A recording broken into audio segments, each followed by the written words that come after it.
Neste episódio, vamos falar sobre a moda da moda, upcycling e resale. E neste episódio, vamos falar com a Elisa Chanan.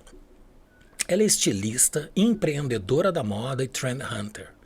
Teve muito sucesso com seu ateliê de moda em Porto Alegre, que impulsionou em muito pouco tempo sua estreia nas passarelas do Rio Fashion Week. Residindo atualmente em Florença, na Itália, dedica seu talento à curadoria de moda em seu canal no Instagram, @ElisaChanan. E o e-commerce de resale de moda, dressing-stories.com, que vende apenas peças de segunda mão de marcas de luxo. Elisa, seja muito bem-vinda. Oi, Maurício, muito obrigada pelo convite. Estou super feliz de participar desse projeto tão legal. Eu sou ouvinte do podcast desde o início. Espero poder contribuir de alguma forma. Que bacana, Elisa. Nós é que agradecemos. Obrigado pela aceitação. Certamente a tua experiência, essa tua jornada tão rica na área da moda, na criatividade, vai ajudar muitas pessoas a alcançarem a sua melhor versão. Então vamos ao tema. Comprar roupas de segunda mão ou coleções antigas está tão na moda que as marcas Gucci, Burberry, Stella McCartney, entre outras, já entraram neste segmento que é bilionário. Isso também impulsionou o lançamento de várias plataformas de e-commerce, que são exclusivos para venda de produtos de luxo e moda de segunda mão, representando uma grande fatia deste mercado. Então eu te pergunto, como é o processo de curadoria de estilo, qualidade e principalmente autenticidade das peças de moda vendidas em sua loja online, a dressing-stories.com? Bom, Maurício, o mercado de resale realmente está crescendo muito nos últimos anos, está assim, em plena expansão e a tendência é que ele cresça ainda muito mais. Isso faz com que tenham todos os tipos de marcas e de produtos e também muita coisa falsificada. Então, a curadoria, ela é algo assim muito importante no trabalho de resale, principalmente não somente em marcas de luxo, mas especialmente em marcas de luxo, porque tem muita falsificação.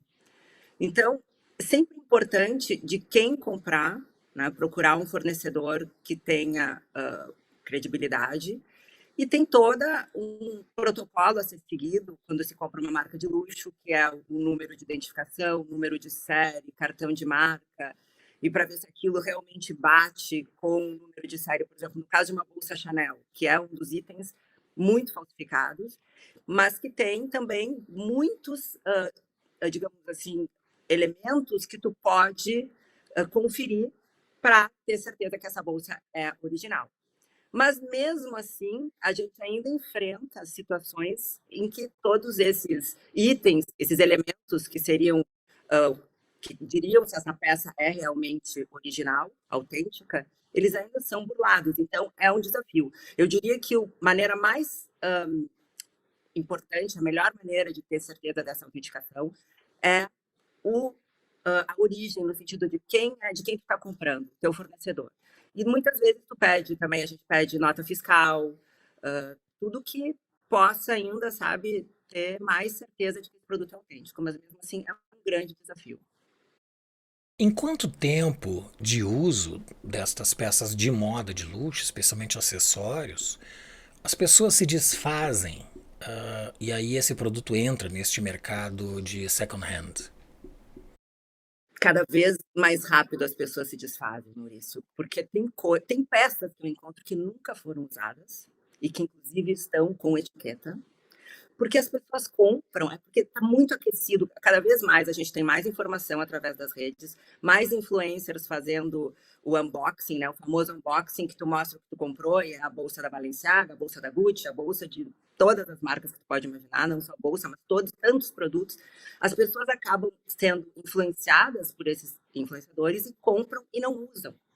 Então, assim, antes, digamos, há 20 anos atrás, a pessoa guardava uma bolsa que ela ganhou, que ela comprou como um tesouro. Hoje não é mais assim. A pessoa compra e, numa estação, 3, 4 usa ou nem usa, já se desfaz. Então, essa é uma realidade que também faz o mercado estar tão aquecido, o mercado de resale, né? Mas eu acredito que cada vez menos as pessoas usam as peças. Digamos que porque o maior propósito do mercado de resale, ele nasceu originalmente é para diminuir, digamos assim, os danos da moda ao meio ambiente, certo? Então, digamos que a pessoa teria que usar no mínimo, tem estudos que comprovam que a pessoa tem que usar no mínimo 35 vezes uma peça para diminuir os impactos no ambiente, os impactos dessa peça de produção dessa peça. Mas hoje não é assim. As pessoas usam 2, 3 vezes. Tem estudos que comprovam que as mulheres usam 2, 3 vezes uma peça. Então, é um desafio. Interessante, então existem peças novas neste mercado. Muito.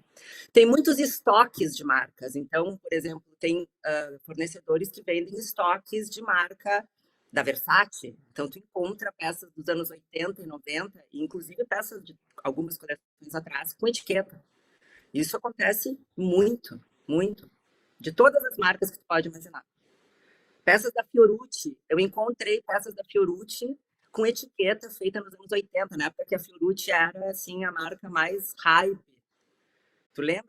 Lembro, eu há uns 20 anos atrás, talvez um pouquinho mais, eu conheci o Hélio Fiorucci, que foi o fundador da marca. Tive uma reunião Que com ele em incrível. Milão. Muito legal. Tu mencionaste que uma das motivações é justamente estender o ciclo de uso, vida útil do produto, do ponto de vista da diminuição dos impactos de produtos serem mais perecíveis. Então as pessoas acabam dando uma ressignificação para os produtos. No entanto, o preço também é um dos grandes atrativos, né, para que as pessoas comprem um produto de segunda mão. Qual é o valor proporcional a um produto novo que são vendidas as bolsas e as roupas de um modo geral? Bom, eu queria comentar isso que tu disse em relação ao propósito, né, e o principal motivo pela roupa de segunda mão existir, que eu acho que é importante esse ponto. Inicialmente, quando a moda de segunda mão surgiu, que ainda existia muito preconceito, isso foi até os anos 2000, 2010 ainda tinha preconceito, era apenas comprar uma roupa mais barata, né? Porque as pessoas não tinham tanto acesso e tal, então era acessibilidade. Depois, digamos, dos anos 2000 até os anos 2017, 18, teve todo esse movimento de diminuir impactos, que a roupa de segunda mão, o propósito da roupa de segunda mão era diminuir o impacto da moda no meio ambiente. De um tempo para cá, nos últimos anos, Maurício, o que aconteceu foi o contrário. As pessoas compram pela acessibilidade, porque a peça é mais barata. Então, o mercado de segunda mão tem crescido exponencialmente, principalmente pela questão do acesso. Então, eu tenho menos condições, eu vou comprar uma roupa de luxo por um preço, às vezes, 70% mais barato. Então, mas isso depende muito de marca para marca. Algumas marcas, vou te dar exemplos de marcas que hoje são muito desejadas, que é o caso Gucci, Balenciaga e Chanel, que é um caso à parte. Gucci e Balenciaga são marcas que no resale tu encontra peças mais baratas, mas não tão baratas. Por quê? A pessoa que está vendendo sabe que aquela marca é muito desejada. E a pessoa que está comprando quer muito aquela marca. Então, os preços são bem mais altos. Uma Chanel, por exemplo, uma Chanel antiga, tu vende hoje por um preço muito alto. Ela é quase como um tesouro, assim, ela vai valendo mais com o tempo, é uma joia. Então, é muito relativo quanto é mais barato. Algumas marcas se encontram até 70% mais barato, outras marcas nem tanto, depende do momento da marca, e outras são entendidas como um tesouro. Então, uma bolsa Chanel pode passar anos, ela vai valer mais que tu pagou. Entendeu? Ela é mais barata que uma bolsa nova, mas se ela for uma edição limitada, ela pode ser tão cara quanto uma bolsa nova. Entende? Então, é muito dinâmico, depende, porque o mercado de resale acompanha o mercado de moda, as tendências.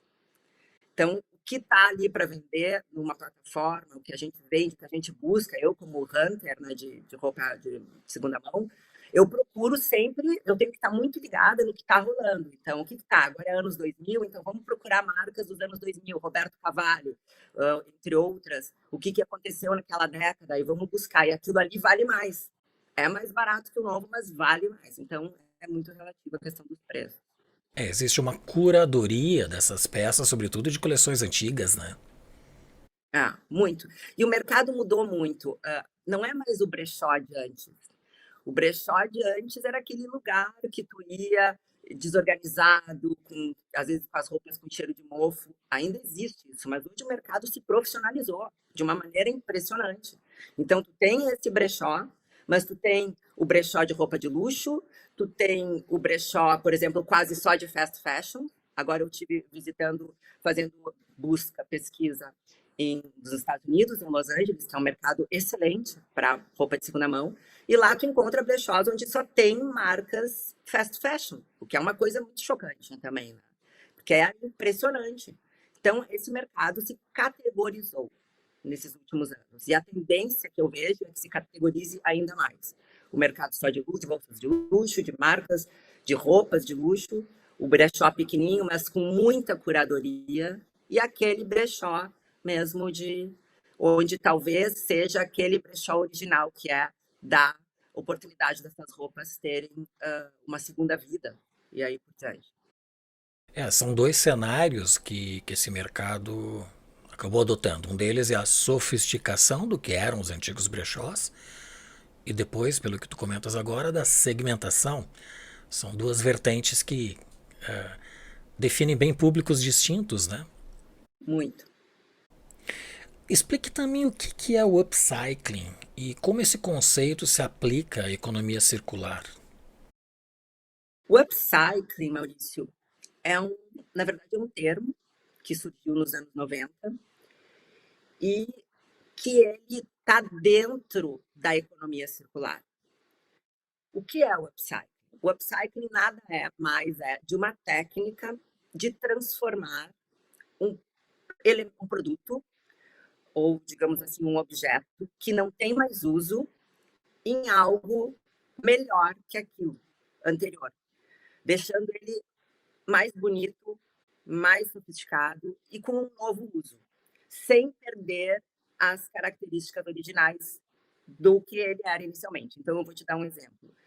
Tu transformar uma garrafa de água plástica em um vaso, uma calça jeans em uma jaqueta jeans, mas tu vai entender que aquilo inicialmente era uma garrafa e vai entender que a jaqueta era anteriormente uma calça jeans. Então, aquele objeto que foi transformado ainda mantém algumas características nesse novo objeto. E qual é o objetivo? Por que existe o upcycling? Para que as coisas não morram. Os produtos e os objetos não morram, eles têm uma segunda vida, eles continuem sendo utilizados. Então, ele vai ter um novo uso. Aquela calça jeans, ela se transformou numa jaqueta. E ela vai continuar existindo. E depois, aquela jaqueta pode se transformar numa bolsa. E a ideia do upcycling é essa, e é tudo feito manualmente. Uma diferença que as pessoas às vezes acham que upcycling é reciclagem, não é. A reciclagem é feita através de processos químicos industriais. O upcycling é um processo totalmente manual. E ele é feito a partir de algo que não tem mais uso. O que também tem acontecido muito ultimamente com a popularização do upcycling é as pessoas comprarem, por exemplo, um tênis novo e transformar num corset. Teve agora no início do ano no Brasil um evento que é o Lollapalooza, e ali teve uma micro tendência dos corsets, os bustiers, feitos de tênis. E aí as pessoas compraram tênis lá numa loja normal e desfaziam aqueles tênis e transformavam no bustier. Só que não era o upcycling, elas estavam chamando de upcycling. Então existe um esvaziamento do upcycling, digamos assim. Mas Nesse caso, pode se chamar de customização apenas. Na verdade, isso é uma transformação criativa.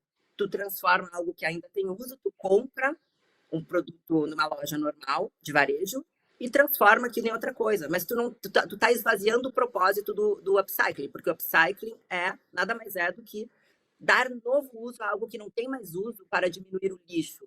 É o fundamento da economia circular, porque a economia circular é exatamente isso, né? Tu continuar usando algo infinitamente. Isso aí não vai para o lixo. Então, o upcycling isso é uma técnica. E esse nome surgiu nos anos 90, esse termo, mas sempre existiu. Se a gente olhar para a história, as pessoas transformavam coisas em casa. É um exemplo muito bobo, por exemplo, é aqueles potinho de comida, que, sei lá, de requeijão, que tu transforma, que pinta e transforma em outra coisa, num copo. Uma coisa que se fazia na casa da minha avó, por exemplo. Aquilo já era o upcycling. Só que não tinha o nome, não tinha esse propósito, né? Então, acho que isso foi fomentando e crescendo nos últimos anos. Só que também existe, junto com o crescimento dessa tendência, que não é bem uma tendência dessa técnica, mas popularização, começou esse esvaziamento. A gente vê marcas também como a própria Balenciaga. O ano passado teve uma polêmica muito enorme assim, no mercado da moda, que ela transformou, ela fez uma imitação de upcycling. Então, ela pegou uns tênis e fez uma bolsa. Só que ela não estava fazendo um upcycling. Entende? Porque o upcycling é usar o que não tem mais uso. Transformar o que não tem mais uso. Manualmente. É isso. Eu lembro que quando eu fiz parte da ABEST, Associação Brasileira de Estilistas no Brasil, uma designer do Rio de Janeiro participou de um evento nosso e ela criava fashion jewelry usando os pods de Nespresso, as cápsulas. Imagina. Ela compactava as cápsulas e transformava aquilo em colares, em brincos. E era um trabalho lindo, maravilhoso, assim, uma peça única. É um trabalho que ele além da reciclagem e da vida útil maior que se dá ao produto, se torna uma peça de arte exclusiva, porque nenhuma é igual à outra, né? É verdade. Cada peça é única. Isso ainda é muito especial, porque tem um significado que também não é só estética, né? Tem toda algo por trás que foi feito manualmente, com carinho, e a preocupação com o meio ambiente, que eu acho que é importante, é necessária hoje. Existe designers ou ateliê de moda dedicado exclusivamente ao upcycling? Muitos. Hoje tem muita gente. Inclusive, eu estava falando a semana passada com uma estilista, que ela é sueca, se eu não me engano, e o trabalho dela é todo baseado em upcycling. Então, ela transforma cintos em roupas, em bolsas.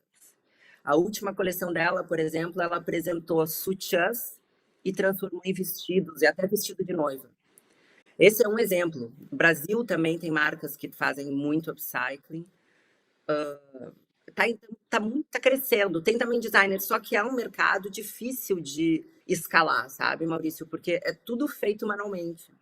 A Patagônia tinha um projeto muito interessante de upcycling, mas eu não sei se eles estão conseguindo desenvolver, porque é um processo todo manual. Então, existe desde a logística é difícil. Então, tem a busca de materiais não usados e a transformação feita manualmente. Acaba se tornando mais caro, né? Porque é todo ali, tu tem que garimpar, desfazer e fazer de novo. Então, as marcas que existem são marcas pequenas, mas eu acredito que esse é o futuro da moda, sabe? Muito baseado na transformação. Acho. Mas tem algumas marcas, sim, pequenas.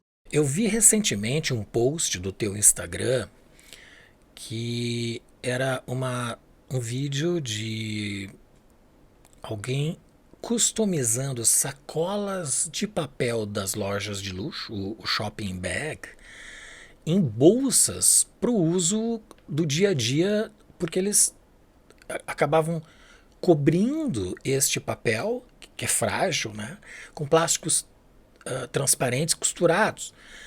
E aí se tornou uma peça resistente e, de novo, se tornavam peças, eu diria que exclusivas e originais, porque as marcas são peças que provêm de lojas autênticas, né? Como é que funciona isso? Conta um pouco sobre E essa experiência. essa é uma designer que ela faz trabalho assim, genial. Na verdade, Aí é um outro fenômeno, eu diria que é um upcycling com bootleg, que é quando a pessoa usa o logo da marca para transformar em alguma outra coisa. E é o seguinte, e aí também entra o fato de que a gente está num momento da sociedade, Maurício, onde todo mundo é muito ligado em logotipos.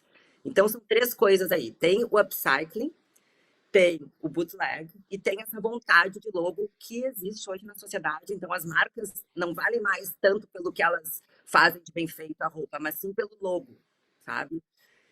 O que acontece? Essa menina, ela teve uma ideia incrível, que foi criar kits. Ela vende no site kits de ferramentas e também desses plásticos, dessas proteções, para te comprar o kit e fazer em casa a tua sacola. Então, digamos que tu tenha uma sacola da Prada, tu compra o kit e tu vai transformar aquela sacola da Prada numa bolsa da Prada. É algo genial, assim. Então, tu compra um kit de 35 euros e dólares e faz a tua bolsa em casa. É um upcycling, porque aquela bolsa, aquela sacola da Prada que tu iria botar fora, vai se transformar numa bolsa, então não vai para o lixo.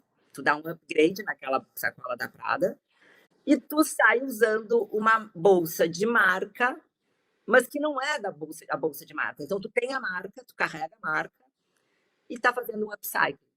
É um fenômeno novo que está se desenvolvendo muito rapidamente. Inclusive, tem uma outra designer que pega sapatos de marca e tira os logotipos do sapato da marca e faz colares. Então, ela faz também isso. Então, ela vende os colares da marca, tu tá com o logo, mas não é da marca, mas ao mesmo tempo é. Entende? Então, é um fenômeno muito interessante que está rolando. É um upcycling, mas o que me preocupa é que o motivo principal do upcycling ele acaba se perdendo, porque no caso desses sapatos que são feitos usando apenas o logotipo da marca, o que acontece com o sapato? Perde o valor, vai fora. Então acaba talvez gerando muito lucro, mais lixo. Então são paradoxos, sabe, que a gente vê hoje em dia. Por um lado, sim, o acesso, mais o upcycling, mas por outro lado, o desperdício. É um desafio. Por outro lado, estimula a criatividade, as pessoas acabam Muito. se tornando designers, mesmo pessoas sem esta experiência. Qual é o valor destes kits para customizar as sacolas de lojas, as shopping bags em bolsas? Eles custam, em média, de 35 dólares a 55 dólares. Porque depende, tu pode fazer uma bolsa maior, uma bolsa menor. Então depende do tamanho. E é tudo manual, tu não precisa sentar numa máquina de costura. Isso também é muito incrível. A gente vê como a moda também hoje, é isso que tu comentou, que eu também gosto muito, tu exercita a tua criatividade, tu não necessita mais, talvez, de uma máquina de costura. No próprio upcycling, tu pode colar, tu pode grampear, sabe? Tu pode pintar a mão. Então tem muito isso, assim, esse envolvimento da pessoa também de estimular a criatividade. E esses Muito kits são interessante. super fáceis, super fáceis de fazer. Tu faz tudo manual, tu não precisa de nada, nem de ferramenta, tudo ali com a mão. É muito inteligente. Se tu nos passares depois, eu vou colocar o Claro, link desta designer que propôs esse trabalho genial. Eu achei incrível o post que tu fez. E ele vai estar então no site do Podbrand. A Galerie Lafayette, o department store mais conhecido, mais famoso de Paris, apesar de que eu particularmente acho o Le Bon Marché mais sofisticado. Então, Lafayette lançou recentemente a Restore, que eles definem como uma loja dedicada à moda de segunda mão e responsável. Qual é a tendência no varejo de moda para maior abertura de lojas de produtos de segunda mão, como este exemplo da Galerie Lafayette? E se eles vão estar em lojas exclusivas ou, no caso deste exemplo de Paris, nas lojas que também vendem os produtos novos? bom, eu, desde que eu comecei a trabalhar nesse mercado, assim, eu comecei a ver esse crescimento, como eu comentei no início do podcast, muito grande. E tem vários estudos já prevendo que o mercado de resale vai superar o mercado de varejo em poucos anos. O que está acontecendo? Está acontecendo um movimento de muitas marcas, inclusive dessas lojas de departamento, de entrarem nessa fatia, digamos assim, de pegar uma parte dessa fatia do mercado. Então, eu acredito que o que vai acontecer é que cada vez mais lojas de departamento terão o seu espaço dedicado à moda de segunda mão, de resale, como é o caso, por exemplo, da Rinascente, aqui na Itália.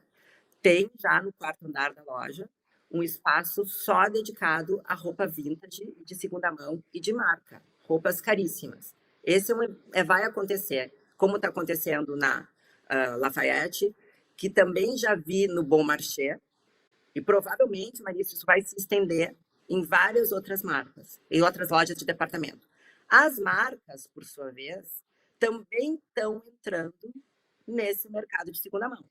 A Balenciaga lançou agora uma campanha onde ela sugere que eu, como se tem uma peça da Balenciaga, entregue essa peça para eles, eles avaliam quanto ela vende, ela vale, colocam à venda, eu posso comprar outra roupa por 20% de desconto, parece, ou pegar o valor dessa roupa. Então, eles também estão entrando no mercado de revenda com uma plataforma. A Gucci é outra marca que também entrou no mercado de revenda. Paralelamente, fast fashions também já estão no movimento de entrar no mercado de revenda. A H&M já tem um projeto lá, traga sua peça usada, que ganhe desconto. Eles também vão vender as roupas de segunda mão. E agora, recentemente, eu vi uma notícia que a Shein, que é aquela fast fashion chinesa, também tem um projeto. Então, o que vai acontecer é que cada vez mais as marcas vão estar entrando nesse mercado. E, ao mesmo tempo, tem plataformas de resale que estão crescendo muito. O Vestiaire Coletivo, que é uma das pioneiros, né, na venda da roupa de segunda mão, só cresce. Foi adquirido, se eu não me engano, pelo Grupo Kering, ou do Grupo LVMH, um desses dois grupos ele foi adquirido, recebeu muito investimento e é hoje o maior exemplo de resale. Então, só vai crescer. E o principal motivo que as pessoas estão comprando é a acessibilidade. Inclusive, tem uma filósofa francesa que vem fazendo um movimento dizendo que esse crescimento todo da moda de resale acaba sendo uma desculpa para as pessoas comprarem mais. Por quê? Porque a gente entende o mercado de segunda mão como algo sustentável. Mas está virando algo que a pessoa acaba comprando mais porque ela acha que é mais sustentável comprar o usado, quando, na verdade, acaba não sendo, porque a pessoa está consumindo mais e usando pouco. Então, respondendo a tua pergunta, sim, eu acho que cada vez mais as marcas, as lojas de departamento vão estar entrando nesse mercado de segunda mão. E a tese dessa filósofa, ela pode ter um contraponto. Por exemplo, as pessoas que estão consumindo mais estão gerando mais esforço para aqueles que produziram esses produtos. Logo, mais pessoas estão com uma renda disponível para poder consumir outros gêneros de demandas, né? Mesmo alimentos, casa, enfim. E aí a economia se torna virtuosa, né? E a pessoa que provavelmente compra o produto de segunda mão, ela também vende esse produto. Então não é um produto que vai ficar parado, é realmente uma economia circular. Lógico, algumas pessoas vão ter um hábito de consumir mais em quantidades diversas de estilos e outras menos. Mas realmente é uma oportunidade de ter diferentes looks ao preço de um look novo. Né? Sim. Mas, ao mesmo tempo, o que eu acho interessante é que existe também, como o mercado ele está se categorizando, digamos assim, tem o brechó de luxo, o brechó meio de luxo, o brechó pequeno, grande, existe também aquelas pessoas, um nicho, digamos assim, no mercado, onde as roupas de segunda mão acabam sendo mais caras do que roupas novas. Entende? Assim, é muito interessante ver como esse mercado está se formando, se organizando, sabe? Digamos que é como se fosse um novo mercado de varejo surgindo. Então, tem aquele que vê quase o colecionador da roupa vintage. Recentemente, uma calça da Levi's, acho que foi vendida por mais de $70 mil, uma calça antiga. E agora tinha na Selfridges, em London, uma tanga da Gucci, feita pelo Tom Ford, dos anos 90, que estava por mais de 3 mil pounds. Imagina. Então, assim, virou quase que um tesouro também, a roupa de segunda mão. Então, ela foi feita pelo Tom Ford, então ela não tem preço, ela passa a ter valor, sabe, Maurício? É interessante ver como a coisa está mudando, não é mais. E a gente lembra, porque roupa de segunda mão existia um preconceito. Tinha um grande preconceito, nossa, não quero, e ainda existe. Mas passou do preconceito e virou tendência. E isso aconteceu no final dos anos 90, teve um momento assim, muito significativo e simbólico, quando a Julia Roberts apareceu num Oscar vestindo com um vestido vintage. E ali todo mundo falou, nossa, um vestido vintage no Oscar, como pode? No momento que as atrizes estão querendo mostrar o mais novo, o que vai ser tendência, ou a roupa que o costureiro fez ontem. Não, ela apareceu com um vestido vintage. E ali se iniciou toda essa quebra de um preconceito com roupa vintage, até que passou a ser moda. E hoje, digamos que ainda é moda, mas também é parte já do mercado, digamos assim. Opera junto com o mercado de varejo e vai crescer. Tem uma curiosidade em relação ao varejo de luxo. Tu mencionaste os dois exemplos, que é a La Rinascente, que é o department store mais sofisticado da Itália, e depois em Londres a Selfridges, que ambos são de propriedade de um grupo aqui da Tailândia, que é o Central Group, que começou a investir no segmento de moda na Europa, começando pela La Rinascente e agora recentemente, acredito que 2 anos, tem adquirido a Selfridges de Londres.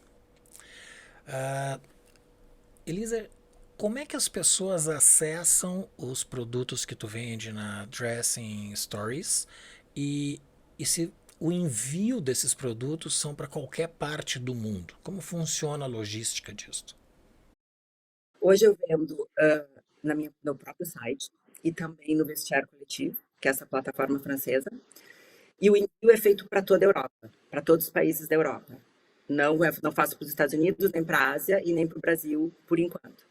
Então, o acesso é feito através tanto do meu site quanto da plataforma Vestiário Coletivo e o envio é feito super rápido, em 4, 5 dias, o pagamento tudo super seguro e tem sempre essa curadoria feita por mim das peças que são de marcas de luxo e são muitas vezes são ajustadas quando precisa, reparadas quando precisa e curadas com muita paixão, digamos assim, e muito cuidado para que elas realmente sejam autênticas.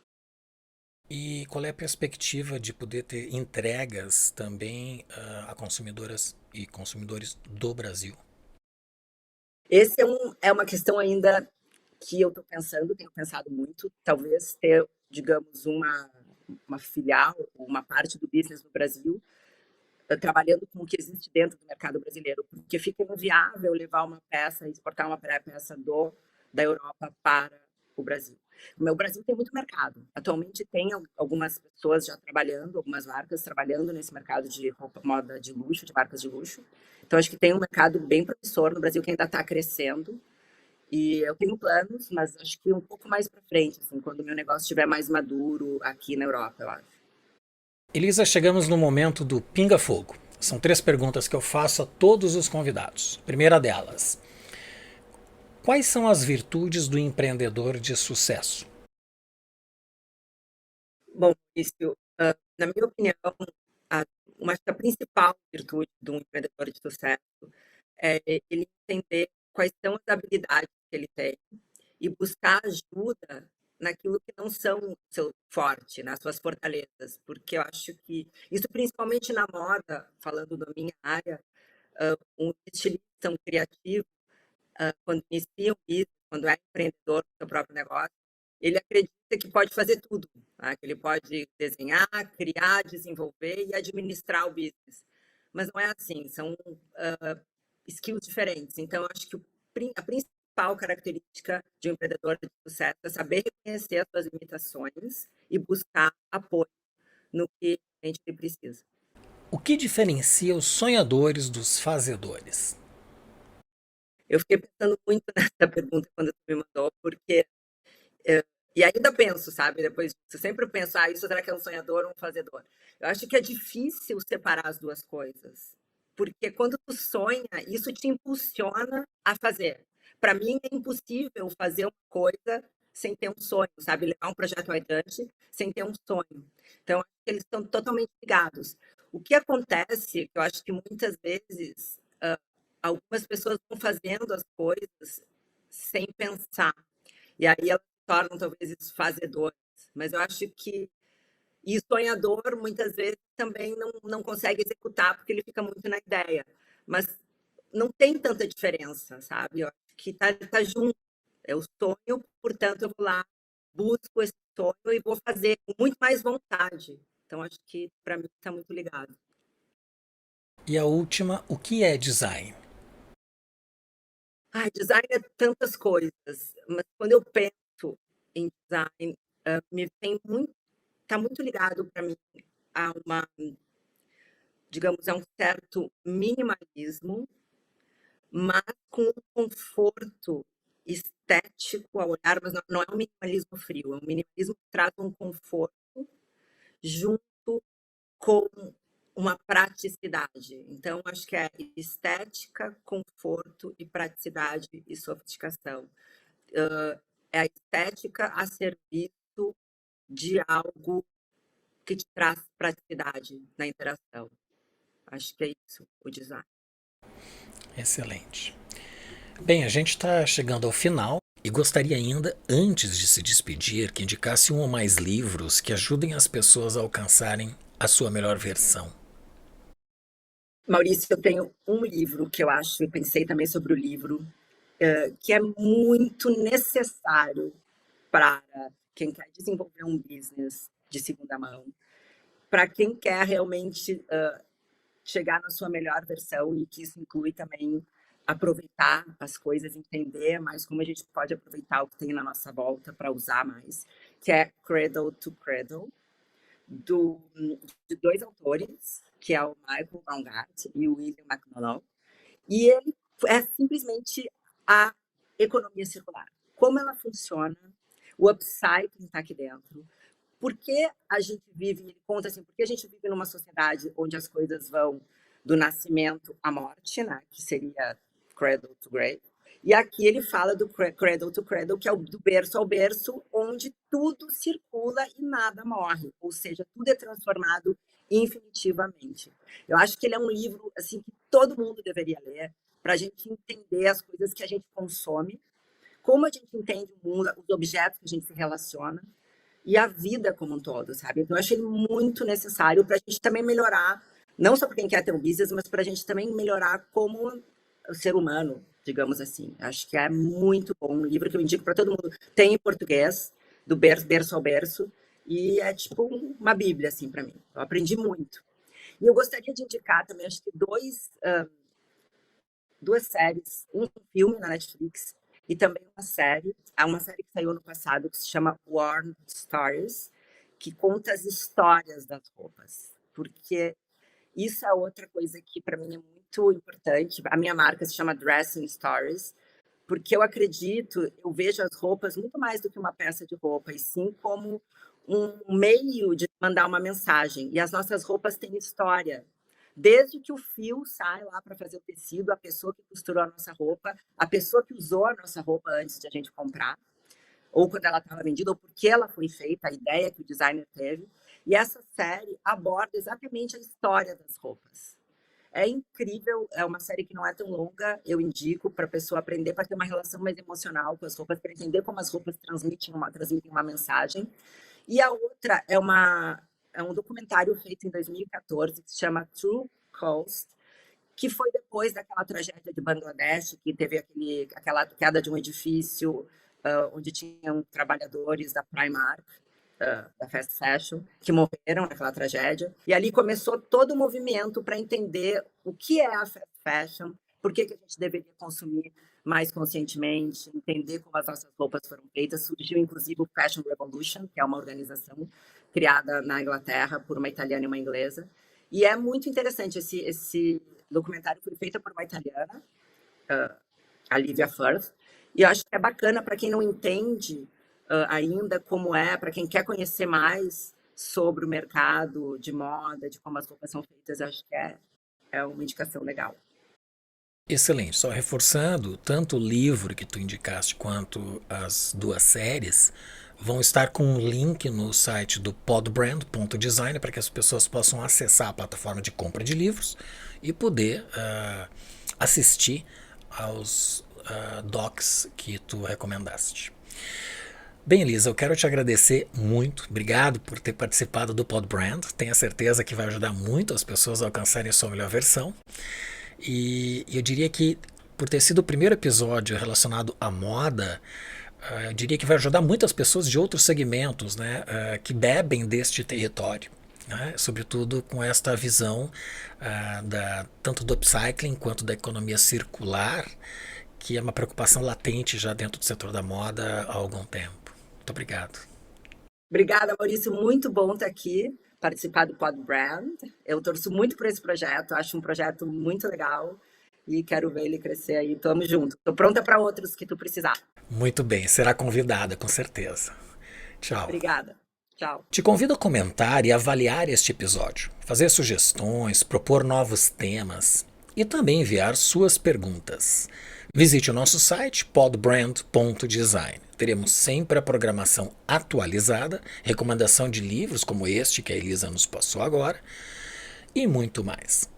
Você também pode enviar suas perguntas através dos comentários aí abaixo ou então pelo e-mail hello@podbrand.design. É você influenciando o podcast. E se você chegou até aqui melhor do que entrou, compartilhe com as pessoas que curtem o conhecimento. Se inscreva em nosso canal e clique em gostei ou não gostei. Isto ajudará muito para que outras pessoas também possam alcançar a sua melhor versão. Agradeço muito a presença da Elisa Chanan e em especial a você que nos acompanha. Nos vemos no próximo episódio do Podbrand, o podcast do design.